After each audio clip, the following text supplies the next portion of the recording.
Hello everybody, welcome back. I know it's been a little while, but there hasn't been much to do, over the winter, so we're just kind of coming out of hibernation now. So, State of the Lawn 2025.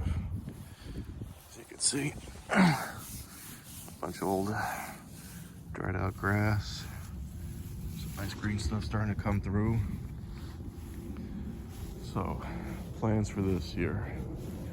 I think first what we're gonna do is we're gonna start out with another soil test to see how we compare to last year's results. We'll do our pre-emergence. We'll see, we might even have to do a little bit of dethatching to get some of this dead stuff out of here. And then we'll work with our fertilizers and carry on.